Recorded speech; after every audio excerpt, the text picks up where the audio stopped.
Well, greetings everyone, and welcome once again to Passion for the Paranormal, bringing a passion for the paranormal to you. I'm your host, Curry Stegan, and it's so wonderful to be back with you again for another great episode. Had so many great episodes so far on the show in 2019. There's going to be so many more on the horizon. Make sure you join me in the next episode when Dr. Diana Pasulka is going to be joining me and talking about her new book, The American Cosmic UFOs, Religion, and Technology. So I'm really looking forward to having her as a guest on the show, talking about her new book and the research that went into that. If you haven't been over to the website, please head over to theParanormal.com. And there's some cool things you can do on there. One, you can catch up with past episodes on the website. You can also blog about topics we've had on the show. And you can check out some books from past guests we've had on the show. So there's some cool things you can do there. If you know of a friend who you think would like tuning into the show, please share a link with them. Word of mouth can be the most powerful ways to get the word out. And another thing I wanted to mention is if you have any feedback for the show, there's a couple of ways you can do that. One, if you're an iTunes user, you can always offer a review of the show and provide your feedback there. Or you can send me an email directly at theParanormal@gmail.com. I'd be more than happy to hear from you and hear any thoughts you have about the show, things you like, things you don't like. Your feedback can really help me to improve the show and keep it moving forward. So if you have any feedback you'd like to provide, fire away. I'd love to hear it. All right, so without further ado, I'm going to go ahead and get into this discussion with Keith Scales. I really think you're going to enjoy tonight's show, and thank you so much for tuning in. Okay, so joining me tonight is Keith Scales, and Keith is the tour manager at the infamous Crescent Hotel in Eureka Springs, Arkansas. Some have called this the most haunted hotel in America, and Keith has been a tour manager at the Crescent Hotel now for over 8 years, and he is also a professional actor, playwright, and theater director. Keith, thank you so much for joining me on the show tonight. Hey, my pleasure, Curry. It's great to have you on the show. The Crescent Hotel sounds like such a intriguing place to visit. I think at this point it's kind of on my bucket list of places I want to go. And in addition to doing the show here, I'm also a paranormal investigator. So over the years, I know Ghost Hunters has been there and they've visited, and I think it sounds like a pretty great place to go and maybe go on the ghost tours and, if possible, maybe do some investigating. But maybe you could talk to us a little bit, because you've been there a while now. Now you also run the ghost tours, is that right? That's correct. Now talk to us a little bit about your background, and because you came from acting, and how you got involved in running the ghost tours there at the Crescent and doing what you do now. Well, I sort of clawed my way up from the bottom. My background is, as you say, in a theater. I was actually born in London and spent my first quarter century growing up in London and Europe, hoofing it around Europe and hitchhiking like we always did in those days, by which I mean the 60s. And then I came to America with a lady who was my wife at the time. She was American, and I came to Oregon and lived and worked in Oregon and started to get into theater, not until I came to this country, but then I threw myself at the theater. I had been kind of messing around doing nothing very much for most of my life, and then suddenly I found the theater and realized, oh, this is it. This is what I've been looking for. This is what I want to do. So I worked very hard and stayed in the theater until about 10 years ago.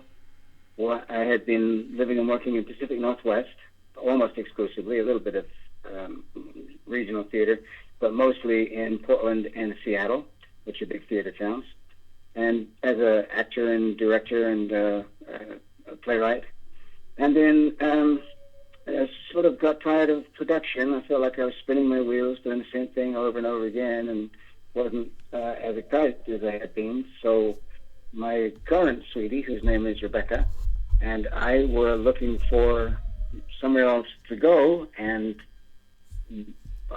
we looked around at Tulsa and a few places in this part of the world, and then sort of drove into Eureka Springs. And in common with a lot of people that I know, within 5 minutes, I thought, oh, this is it. This is where we want to be. Rebecca agreed, and we bought a house online. I went back to Portland. We bought a house online, sight unseen, but loved the house and moved to Eureka Springs. And it turned out I really needed some income, and I was right across the street from the Crescent Hotel, which was built in 1886, and is a engineering marvel. It's all built out of stone, and it's on the top of a mountain, and it's a very beautiful old building that's actually been restored. So now it looks like it did 130 years or so ago when it was first built. And they gave ghost tours, and after a while I sort of drifted into starting to give ghost tours in the evening, and then it was not a very big operation at the time. There were, I think, 3 ghost tour guides, and we give 1 or 2 tours a night. And then the guy who's the manager, he got Social Security, so he quit and went off to do that. And they offered me the job of taking it on, so I sort of applied my theater background to it. I got everybody dressed up in costume and sort of revisited the script and looked it over, and then now we have 15 guides, and we do numerous tours every night. Sometimes, like in October, we'll do 10 or 12 tours a night. And right now, it's a very slow period. In April, it's sort of between things, between spring break and summer. And it's pretty slow here, actually, but we're still doing 2 tours a night. So now, in addition to doing a ghost tours, I do a variety of other programs that the management has been kind enough to let me develop. We have a storytelling program that we call Flickering Tales that happens late at night around a campfire outside. And it's very beautiful. We're here in the Ozarks. There is a town of 2,000 people, town of Eureka Springs, at the bottom of the mountain. We're at the top of the mountain. So when we are at the fireplace, you're looking out, all you can see is forest. And sometimes deer come out of the forest while they're telling the stories, or armadillos or foxes. And so and the stories that we tell are Ozark stories that the Ozarks have always had a reputation for the supernatural, and a lot of stories are unique to the Ozarks. I think that they kind of come from the collision of the Cherokee and Osage with the Celtic peoples who came over here, who were among the first people to settle in this area after the Native Americans. And so those are the stories that we tell as a kind of a mission to preserve these stories that would otherwise be lost. When we're telling the stories, very often we'll have people saying, oh, my grandmother used to frighten me with that story when I was a kid, and I haven't heard it since. And so it's our mission to kind of keep these stories alive and keep the storytelling tradition alive. So this is ghost stories told at midnight around the campfire. That's one of the programs that we do. I also wrote a play called Not Really a Door, which we call a 1-hour, 2-actress supernatural comedy murder mystery thriller. And we do that every Friday night. And again, the management's been kind enough to let me offer it free to the public. So now it's been running for about 5 years. We've got a couple of actresses who are really hot. They really love doing it even after all that time. And we get really good crowds in there. So that's one of the nice events that we do in addition to the ghost tours. And, of course, it was written especially for the Crescent Hotel. And so it's about 2 women. One of them is a ghost and one of them is a murderer, and you don't know which one is which for the longest time. And also I have specialized tours, VIP tours, that concentrate on one particular individual, a notorious individual who occupied the building for a certain amount of time. And I'm sure we'll be talking about that as the program goes on. Now we've just started to add 3 movies during the summer. We show 13 ghosts and Invasion of the Body Snatchers, stuff like that. And all that is in addition to our ghost tours. Now, the Crescent Hotel has a sister hotel down in the town, which is called the Basin Park, and that's an 8-story hotel, biggest building in town. and I also give tours there. The tours that we give there are, we call it Advent Tour, and it's it's partially a ghost and tour and partially a history tour, but it's mostly a ghost hunt. There we give people some equipment and some maps and some background, and then sort of let them loose in the active areas of the building.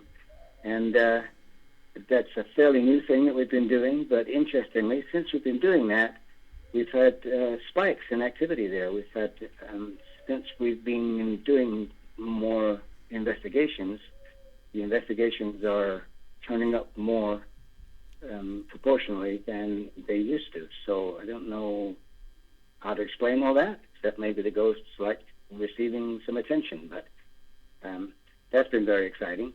And then back to the Crescent Hotel itself, as I said, it's been restored, so it's like stepping back in time when you walk through the doors. It's a very beautiful old building. It's nothing like a modern hotel, but it does have all the amenities. Doesn't only do ghost tours. It's known as the most haunted hotel in America. I think that probably that's because of the number of sightings that happened there and the number of legends that have developed over a century and a quarter. So it also is famous for being one of the wedding capitals of the South. There's a lot of weddings take place. There's beautiful gardens outside the hotel, and a lot of weddings take place outdoors. There's a hollow down below the hotel. They're just developing a chapel in the woods, kind of, where you can get married under the trees. There's a swimming pool. There's all kind of activities in addition to, as I say, the ghost tours and the regular things you find in a hotel. It's becoming a resort. So there's something to do every hour of the day for all ages. It's quite a busy place. And I think no visit south of the border is complete without coming to the Crescent Hotel and Eureka Springs, which was just nominated. I forget where it was. It was on one of the TV stations.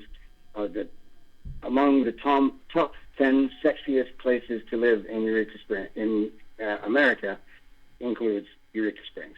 Wow! So come on down. Yeah, I certainly have been wanting to visit for quite some time. So, as I said, I think it's on the bucket list as a paranormal investigator.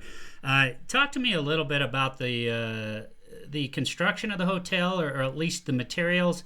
Now, as I understand it, it's built of limestone, and there is limestone deposits all around the area. Is that true?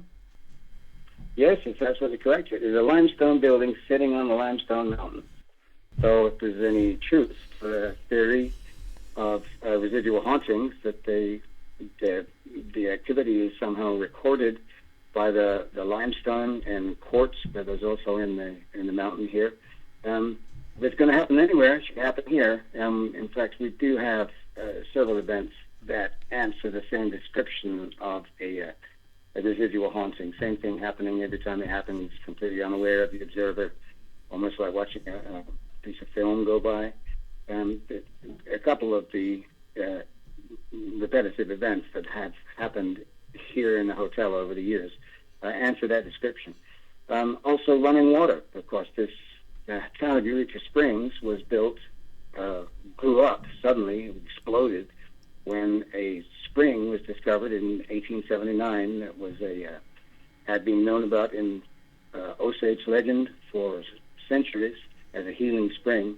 But then the location was lost when the Native Americans had moved out. Then when it was found again and publicized in 1879, suddenly the population, well, there was an empty valley, so the population went from 0 to 15,000 in 8 months. And during that time, in this steep-sided valley, last place in the world a person in the right mind would build a town. As explorations continue, they found now altogether 63 named springs, cold water, rain-fed springs.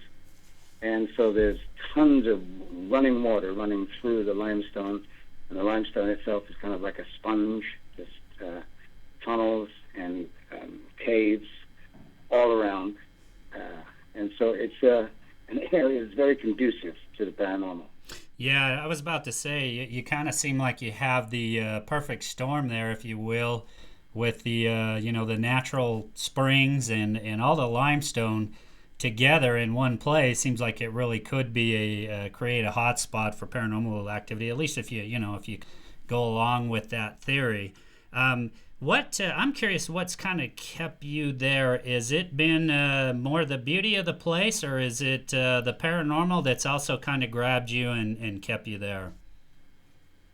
It's all those things. The town itself is the whole town is on the historic register, and it has the largest number of still occupied Victorian dwellings in the country. It's, as I say, built on the hillside, and so it's not like most towns are laid out like grids these days. It's not like that at all. In fact, it's very difficult to find your way around here sometimes for strangers.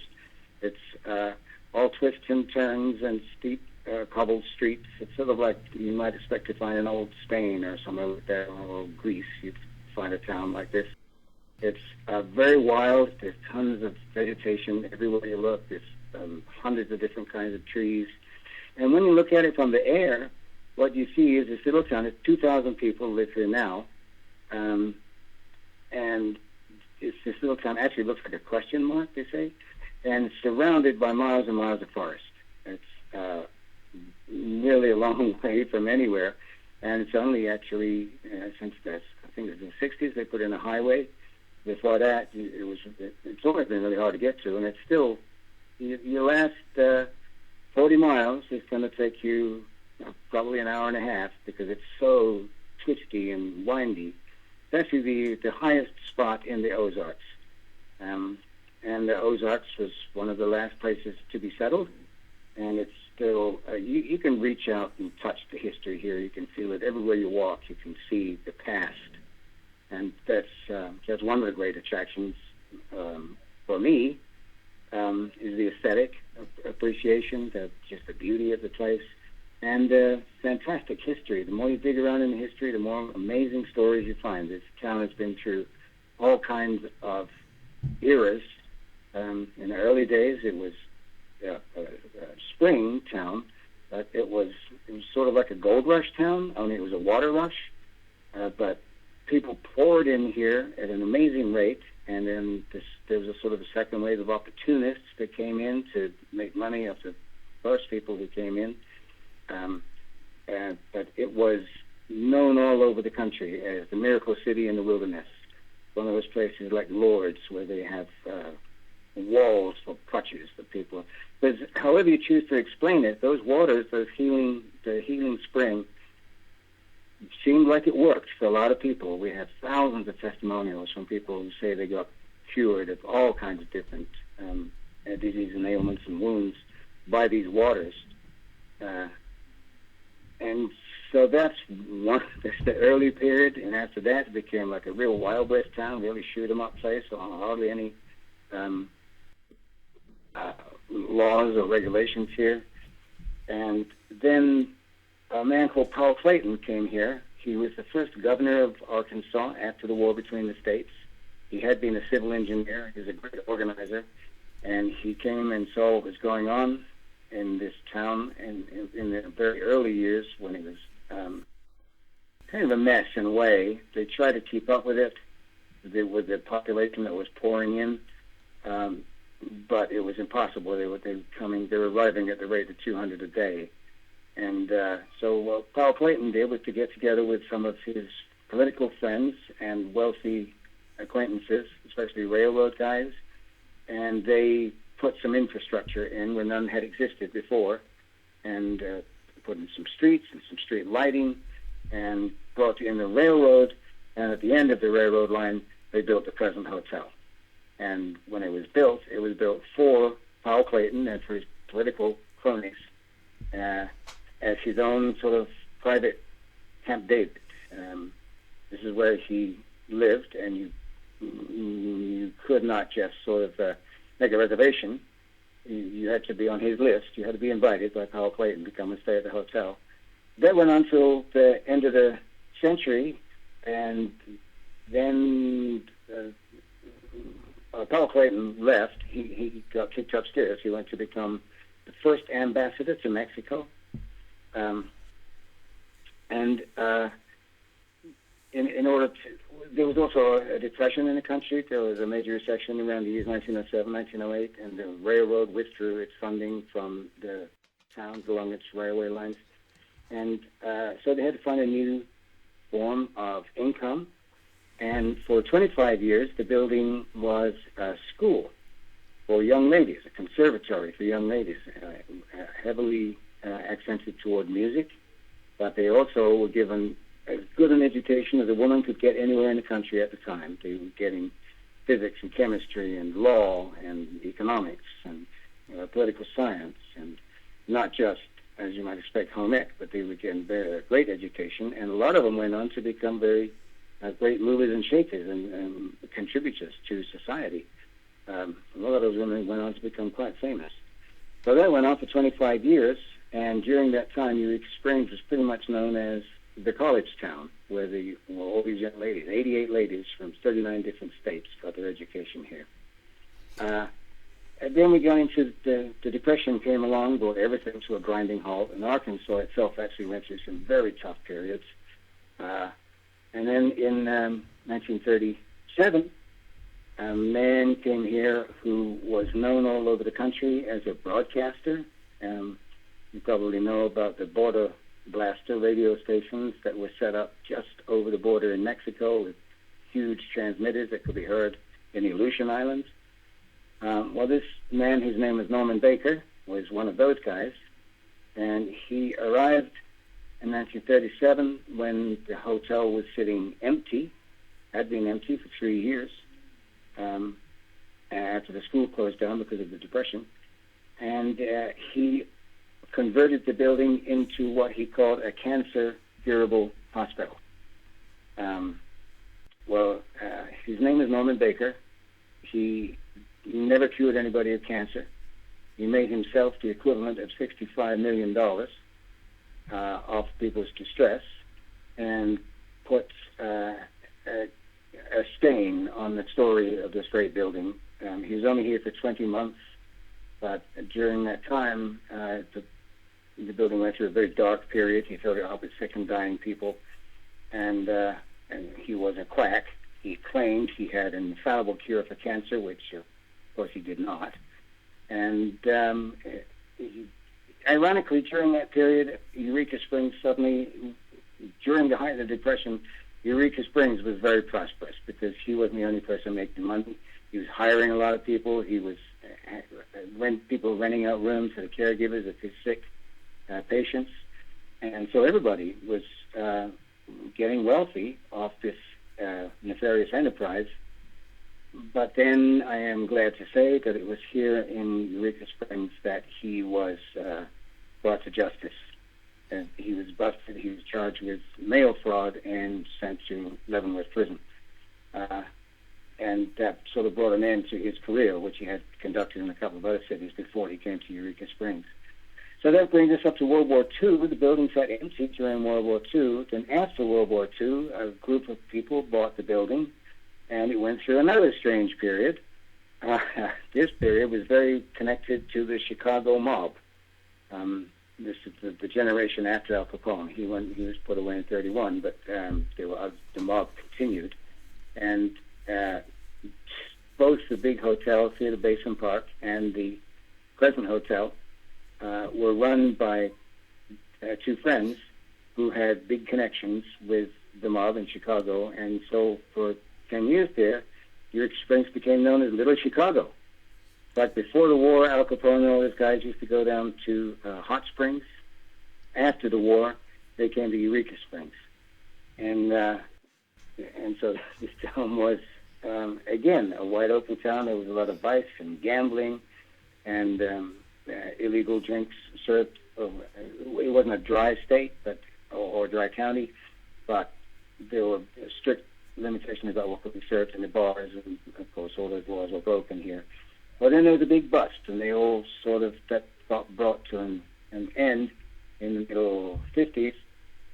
And in the period, and it went in Eureka Springs gone up and down from generation to generation, and the Crescent Hotel goes up and down with it. But in the 50s, saw a slump, and then in the 60s, it became the San Francisco of Arkansas. It became hippie town, and they came here and they sort of took it over and started lots of kind of home industries here, and that was how it was known for a while, and then its fortunes went up and down until in 1997 the current owners arrived, and they then, as Marty and Elise Rennick, they came from Connecticut. They were preservationists, and they first of all bought the Basin Park Hotel and started to renovate it, and then they bought the Crescent Hotel and moved into it. And Marty said, within 5 years, I want this hotel to look exactly like it looked when it was first built, and that's what he did, and now it is pretty much that way.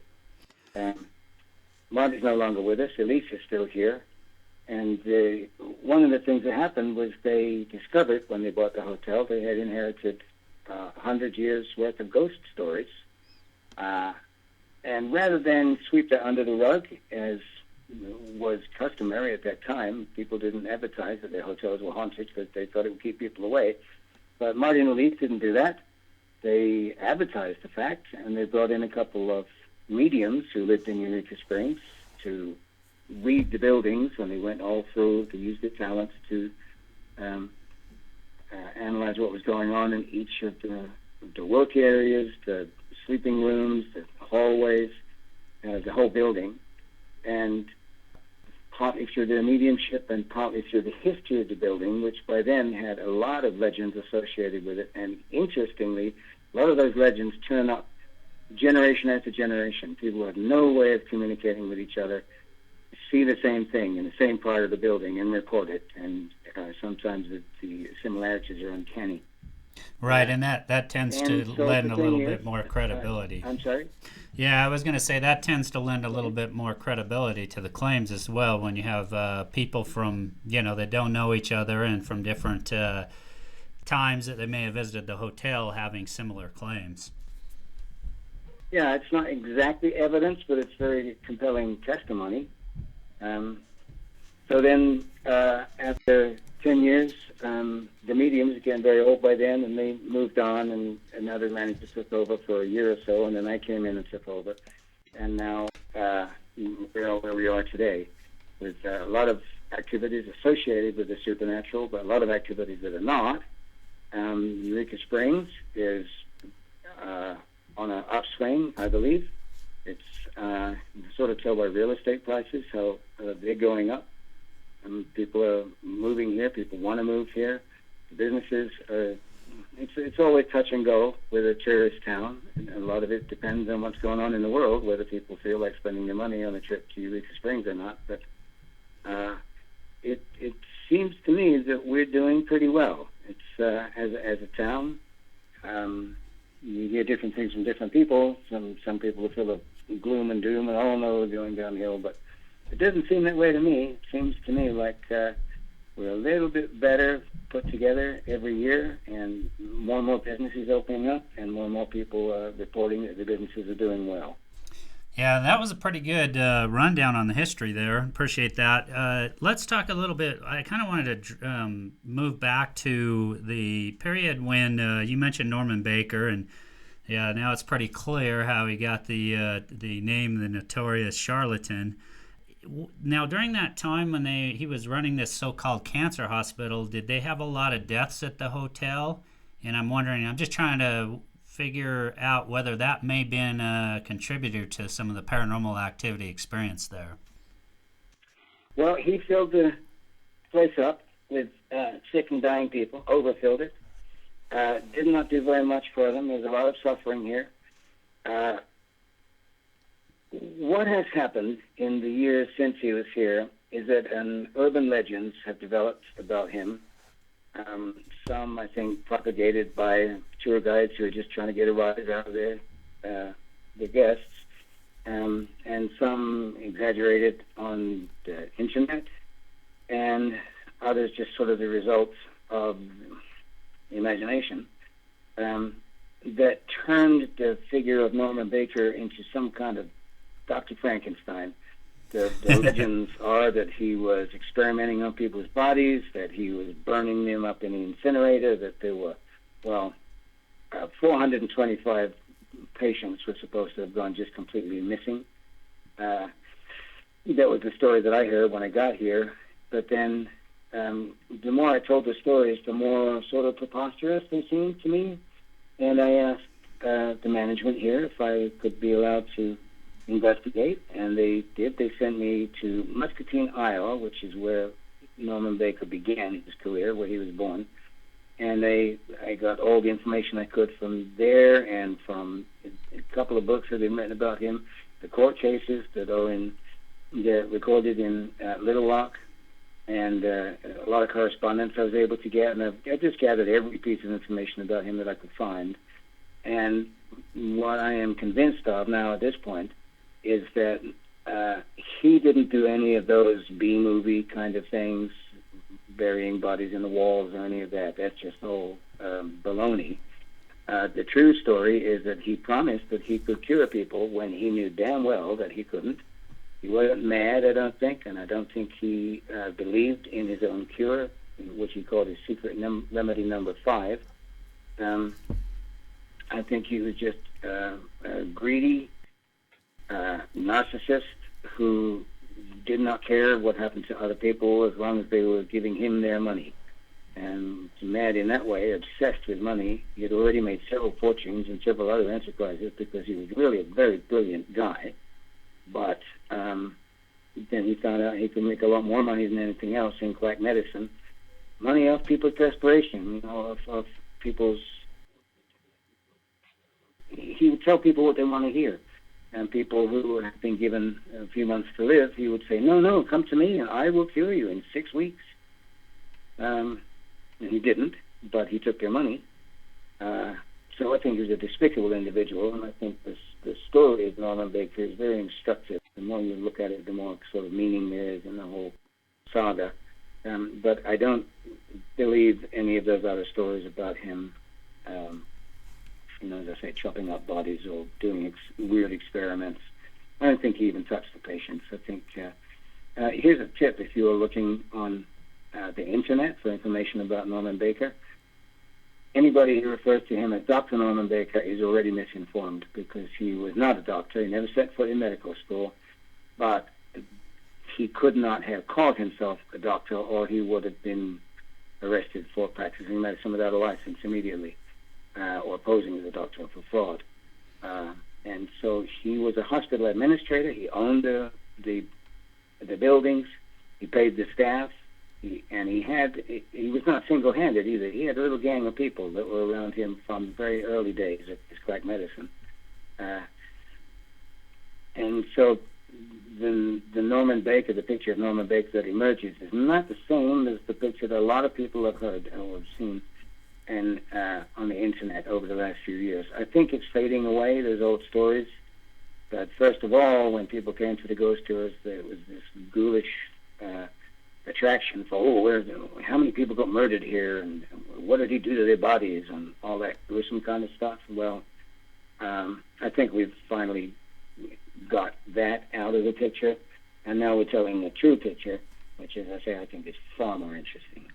I wanted to talk a little... Does that answer your question? Yeah, no, I think it does, and I appreciate that. It sounds like what happens in a lot of different places is, the stories really get embellished and people get carried away with them, and they kind of turn into urban legends and that sort of thing. But I wanted to talk about, you have a spirit, I believe, there that you refer to as Michael, and he seems to have a particular penchant for ladies. Can you talk a little bit about him and the history and some of the activity attributed to him? Absolutely, yeah. Michael is our most popular spirit in the building. He's the most well-known one, probably. And he's also the earliest one. He comes from the day when the building was under construction. It was built by 2 families of Irish stonemasons who were brought down from St. Louis. The architect was also from St. Louis. His name was Isaac Taylor, and he designed most of the big, beautiful office buildings that are in downtown St. Louis, as well as the being one of the lead designers of the World's Fair in 1904. He actually designed 10 hotels, of which 9 were built, and the Crescent Hotel was one of the first. The Irish stonemasons were brought in. A quarry was developed by Paul Clayton and the Eureka Springs Improvement Company. A quarry was found about, a quarry was developed about 10 miles away from Eureka Springs, where they found some of the finest limestone, purest limestone in the world was there. And that was brought into Eureka Springs, cut into blocks on the spot, and the building was put up. The story is that it was dry stacked.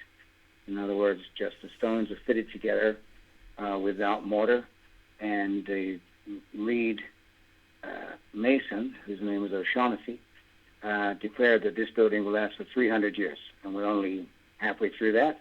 So it shows no sign of falling down. There's lots of maintenance needed on it all the time, as you might expect. And the upgrading, if you want to upgrade the electricity, for instance, you have to check it out, all the old electricity first. Some of that can be kind of problematical. So it takes a lot of upkeep, but it is a beautiful building. The story about Michael is that when the building was under construction, it took 2 years to build, from 1884 to 1886. So we're talking about maybe 1885, when the walls are intact, but then there's nothing really on the inside of the building except beams holding the walls apart. So young Michael, and again, this is a story we've heard over the years, and maybe it's being embellished, or maybe this is one of the ones that's remained fairly pure, but we think he was about 17, 18 years old. The story is he was really a good-looking young guy with big brown eyes and long curly hair, and he loved the girls, as who didn't when they were 18 years old. And he was, one time he was apparently working on the top of the building on the walls, saw a beautiful girl wandering down below, and he tried to get her attention. Didn't work, so he started waving his arms around, jumping up and down, trying to get her attention, and tried to overbalance and came falling down through the middle of the building and landed on a beam, which is now part of the floor of room 218, which is known as Michael's room. They say along around that mythical hour, the witching hour, so between 3 and 3:30 in the morning, a couple of hours before sunrise, people sleeping in that room can sometimes hear a great thump that sounds like maybe a sack of cement hitting the ground, which we assume is the sound of Michael losing his life, except that he seems to be still around, and it seems that he still likes the girls. There was, this is especially evident when ladies are taking showers. There's recently been some renovation done in that room, so now there are glass sliding doors, but when they were shower curtains, one of the stories we heard over and over again was with the shower curtains suddenly being ripped aside by an unseen hand, or the doors opened on ladies when they were in the shower when they least expected it, and women have been, well, we put it all kinds of things, being grabbed in the butt by the unseen hand, and having a hair stroked or feeling breath on their cheeks, and also feeling a weight on top of them when they're sleeping in the bed or having the bedclothes pulled slowly down. And here's the interesting thing. We hear lots of reports of activity when there are women sleeping in the room. When there are men sleeping in the room, we don't hear very much.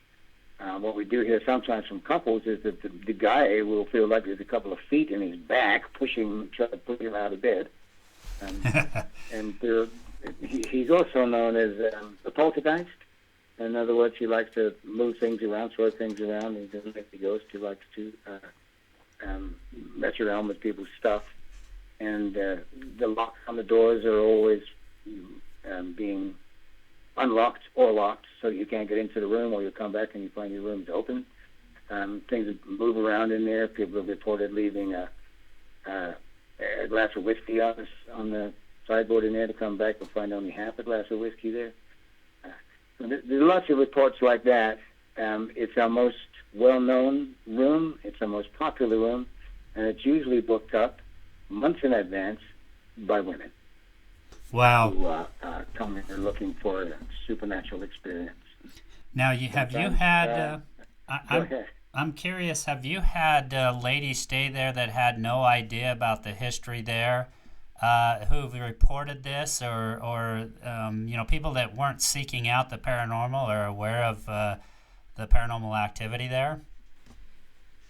Yeah, we have. And I can recall 2 or 3 instances of it, of people saying there was some lady here, she had no idea it was a haunted hotel. People move in late, then they don't hear that fact about it, and so they're not always expecting it. They think it's just a nice hotel and stay here, and then they find out later it's actually haunted. But there was, I remember one lady in particular who sat down in front of the mirror, and she saw a couple of hands coming out of the mirror, and seconds later she was down at the front desk checking out. And I've seen other people do that too, and maybe some of them come here, sort of looking for ghosts, but then the ghosts turn up, and then that's enough. It's next thing you know, they're off back to reality and let feel a little in their own element more, not so out of the depths. Right. We get young people come bring Ouija boards with them sometimes, which we certainly don't encourage, but you often get people bringing a lot of equipment with them, setting it up in the room, setting up infrared cameras or EVPs, listening devices. So we get every weekend it's a different population, and some are expecting experiences, some are looking for experiences, and some are surprised and not always happy with what happens to them in the room. Now, I'm curious, the people that you mentioned, the paranormal seekers, if you will, people that are bringing in equipment, have they captured evidence that they've shared with you? And is there a place, if so, is there a place where you guys posted that evidence? Yeah, we have our website. It's called americasmosthauntedhotel.com, and we encourage people to send in photographs or videos. And we have that Facebook page, too, that goes with that. You can link from one to the other. And we post them on almost on a daily basis. We get stuff. And we don't try to convince anybody of anything, but we'll post them and say, okay, here's a picture that was sent in. What do you see? And there are all kind of orbs and other kind of photographic anomalies. And sometimes things that look like apparitions. 2 things. One is, I'm, as you can probably tell, I'm very careful with our credibility here. We do not take every single report that comes in as being evidence, and it's far too important. If there really is something that happens after we die, then that's of great importance to every one of us, and so we don't get frivolous with that and just say, oh, look, towel fell off the rack, must be a ghost. Our stance is that 95% of the reports that come in can be explained by rational means if you try, but maybe 5 or 6% defy explanation, and that's what we're interested in. But our first attempt always when anything is sent to us, or we hear anything, or we see anything, first attempt is to debunk it and find out what could have caused it. That it was not paranormal, just normal means. However, in 2005, the Ghost Hunters, the original Ghost Hunters, TAPS, Are you familiar with those guys? Oh, absolutely. And it was a show I very much enjoyed and used to tune in regularly to. And they are actually coming back on in late 2019. I don't know if you've heard, back on the Travel Channel. Yeah, and I'm glad you brought that up because I was going to ask a question about their visit there. Well, they came here in 2005, and they had a variety of experiences. They stayed in one room that's called Theodora's room. Theodora is, we believe, was an important member of Norman Baker's staff. And we draw that conclusion just because of the location of the room that she was in, which is directly beneath the penthouse that Norman Baker lived in. And an apparition of Theodora has been spotted and been reported way back. I've seen it in magazines from the 50s. She's one of the ones we call the classics. We tell her story every night because it's such an ongoing story. So the Taps guys asked if they could stay in her room because they'd heard so much about it. And they had their first incident that happened to them, which was they went out to take dinner. They left their stuff in the room. They came back, and something had moved in the room when there was nobody in there. There's only one door in and out of this room. It has no balcony. There's no back door to it or anything like that. There's one way in, one way out. And when they came back, they found a laptop, which had been left in the far corner of the room, was leaning up against the door on the inside. And how it could have got there is beyond explanation. So that was the first sort of key thing that happened to them. Then they had a variety of things. Some of them kind of jump out of their skin all night.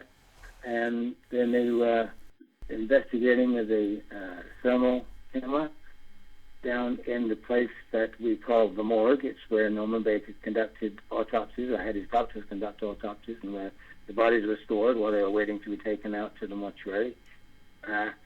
They saw an apparition and filmed it with their thermal imaging camera that is so clear that they call it, this is the holy grail of paranormal investigation. You've probably seen the episode. It's episode 13 of that. Yeah, absolutely, I did. And I think that's where I first became aware of Eureka Springs, and the Crescent Hotel was on that episode. Well, I think that particular episode, it pretty much put those guys on the map as paranormal investigators, and it put us on the map as perhaps the most haunted hotel in America, or one of them. So that room where they captured the image has been kept intact.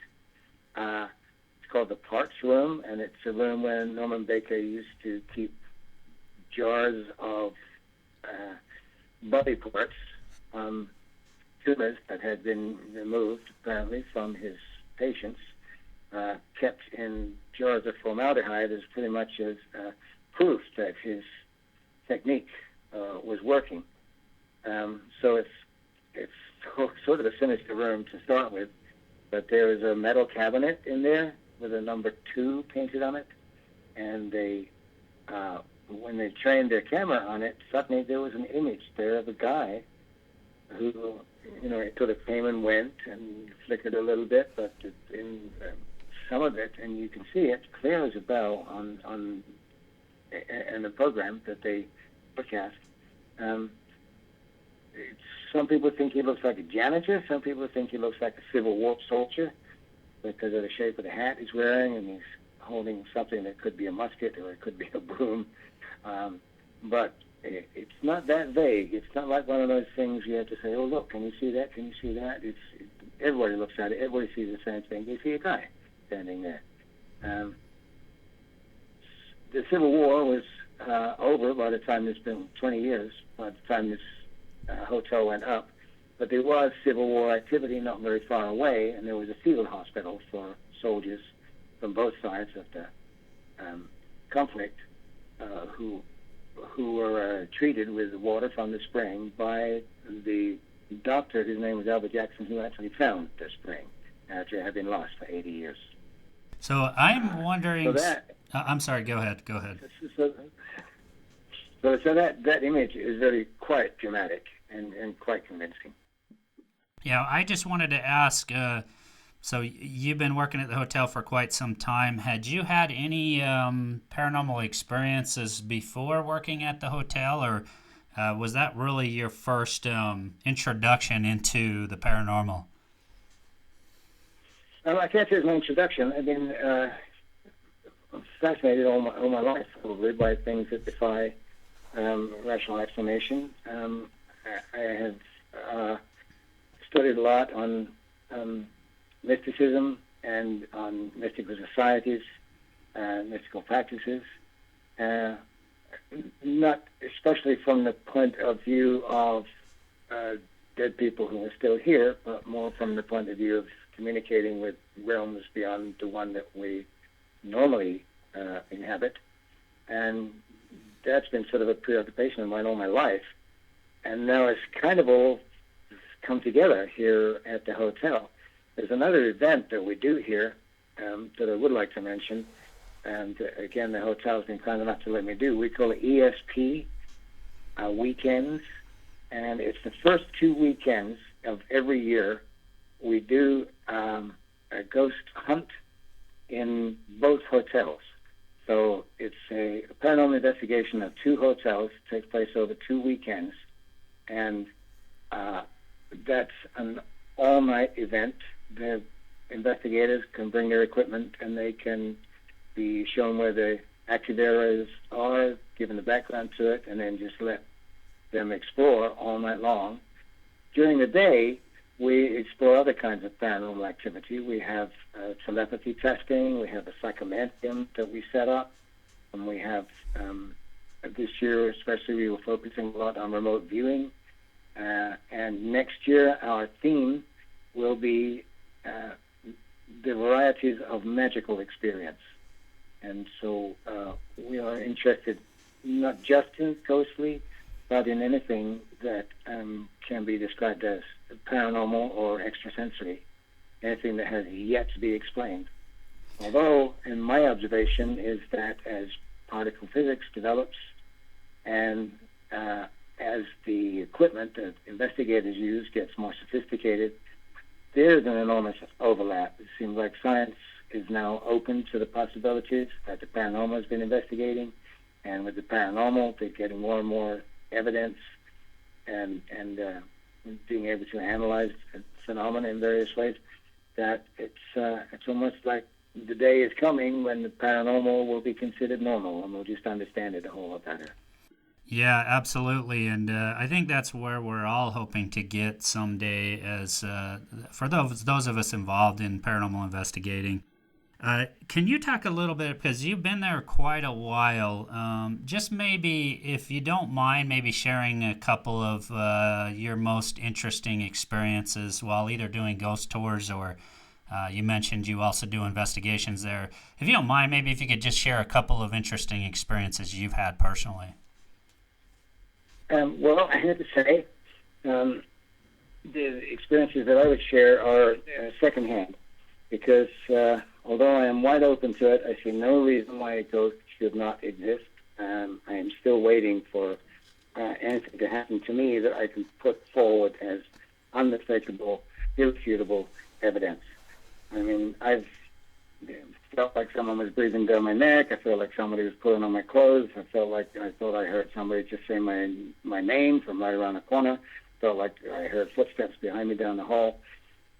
But that could all be explained, according to my own rule, at 95%, it could all be explained by my imagination. These things are so fleeting and so subjective, and there's only one witness usually. So that's why they call it paranormal. Because it can't be repeated or predicted.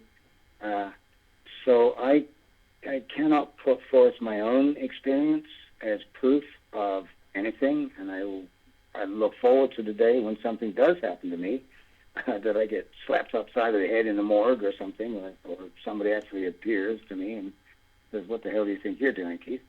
Then I look forward to that happening and being able to report it. In the meantime, I can just report events that have happened to other people, and so one of the most compelling things is a repetition.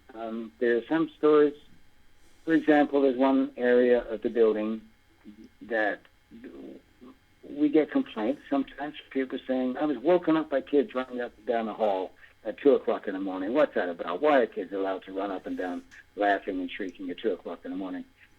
There's no kids there, just a report. And the report will be the same as a report that happened a few years earlier and a few years before that. And the interesting thing is that the report always comes from the same part of the building. The big building was originally 100 rooms. And so you would think that it would be difficult to localize phenomena, but some of those phenomena like that. So this is kind of again, it's not direct experience, but it's very compelling repetition of stuff that happens. Down in the morgue, I've seen people quite convinced that they have been touched, been felt, or seen things, or been spoken to, or felt presences. And always you have to consider the source. That's a one-off story. There's not. It very seldom happens that there's more than one witness to an event, and so just trying to be scientific about it all, we kind of dismiss most of what happens. But there have been some where it was really hard to say, tell a person, no, you didn't see that. You're imagining it, when they're standing there in tears or in hysterics about something.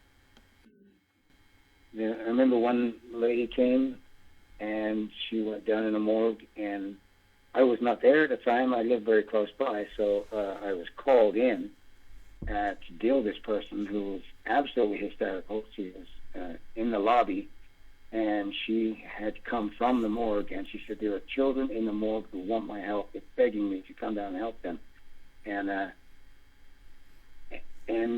her husband was with her, and her husband swore she had never behaved in this fashion before. She'd never seen anything supernatural. She'd never felt anything, didn't even really believe in it, but suddenly she was convinced that something was going on.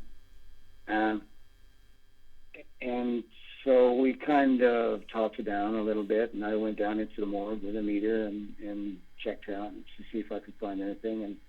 And I got the hairs standing up on the back of my neck in a couple of places. I had an app with me that gave words, and and there was some areas of the morgue that the instrument was giving very, very high responses, and also throwing out words.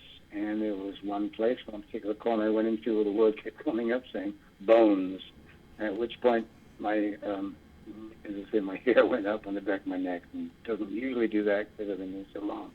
But certainly I got a little freaked by that.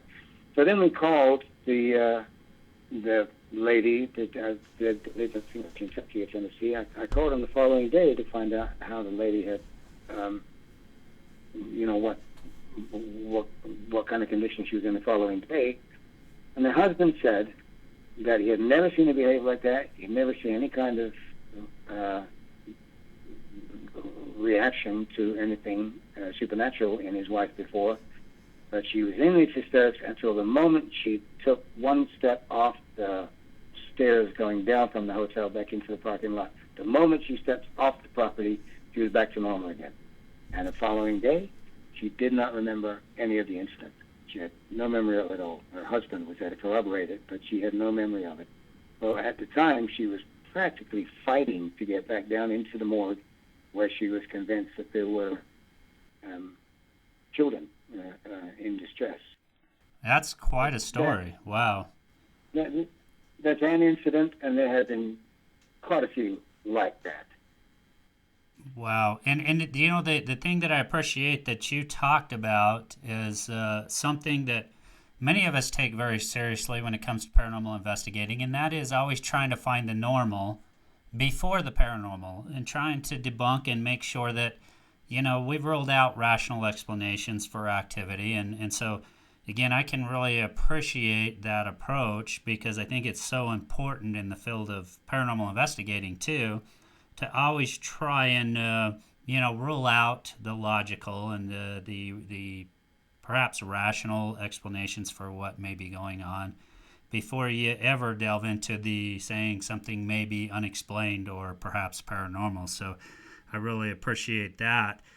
Can you talk a little bit about, so what I liked also that you talked about is if people are going to visit the hotel and they want to do some paranormal investigating, if they're just kind of confined to a room because there's a lot of people staying in a hotel, sounds like you have some events where people can really, kind of, if you spread their wings, if you will, and do some investigating. Can you talk a little bit more about how those work and how often you do those overnight events where people can really delve into the investigating side of it? Well, we have this Esp Weekends, which is the first 2 weekends of every year. And that's especially what that is set up for, is to enable folks to come and explore at will. The Basin Park is a very quiet time of the year, so the Basin Park is almost empty, and there are several floors that are completely empty, and we can turn out all the lights and have a thorough investigation. Crescent Hotel is not very busy at that time of the year either. There are some guests in the hotel. So those are the times of the year we put aside especially for that. For many of the other weekends in the year, there are going to be events going on in the hotel that have nothing to do with the supernatural. There will be weddings or functions going on. But the hotel is also very generous to bona fide organizations who apply and say, can we come in and do an investigation overnight? There will be no charge. There will be some paperwork to fill out, some agreements to be made about whatever findings you have. You will share with the hotel, and insurance, things like that. But then once the papers have been signed, the hotel is very generous about allowing groups to come in and investigate at night, and on the assumption that they're going to honor the fact that not everybody in the hotel is there for that, and some people actually trying to sleep. But it's not difficult at all. Anybody can call the hotel and be put through to the right person, or they can email, and the right person, our PR director, will make the arrangements with them and set up the time for them to come and investigate. So we like to be investigated. We like to find more stuff, and we like to bring paranormal investigation groups, and it's not a closed shop by any means. That's amazing, because you do find a lot of places where there's been a lot of reported paranormal activity where there hotels and other locations, especially like I'm in the Utah area, and there's a lot of locations around here, especially in the 25th Street area, that are known for paranormal activity, but either the present owners are just not willing to really delve into that much. And so it's great to hear that the hotel owners and staff are so open to this, and really sound like you guys are pretty not only open to it, but willing to explore it. So I think that's great. That's awesome for those who want to go out there and do some paranormal investigating. And as I said, it sounds like an attractive place to go out there and visit and do some of that. And not only just because of the paranormal investigating, the history and all the other stuff that you have to offer. Sounds like a beautiful place to go visit. I just wanted to touch real quick on, because you mentioned the Basin Park Hotel, and now do your overnight events, now is that entirely separate event to go and investigate there as opposed to the Crescent Hotel? No, the two hotels are owned by the same people, but they are separate businesses. I run the tours at both hotels. When we do the Esp weekend, it takes place deliberately at both hotels. So people will check in for a weekend. The first night you get to explore the Crescent Hotel. The second night you get to explore the Basin Park. But we actually divide the groups up so we don't get too many people investigating a room at the same time. So it might be the other way around. You might do the Basin Park first and the Crescent Hotel second. But that's how we manage to spread the crowds around. So we'll get maybe 50 or 60 people. And but when you divide that between the two hotels, you can still get a decent investigation done without too many crowds in the room at the same time. And there's no route. It's not like you have to go to this room and then you have to leave this room and go to that room. The hotels are just left open for people to follow wherever their instruments are taking them, wherever they seem to find activity. They're allowed to go there and pursue it and record it.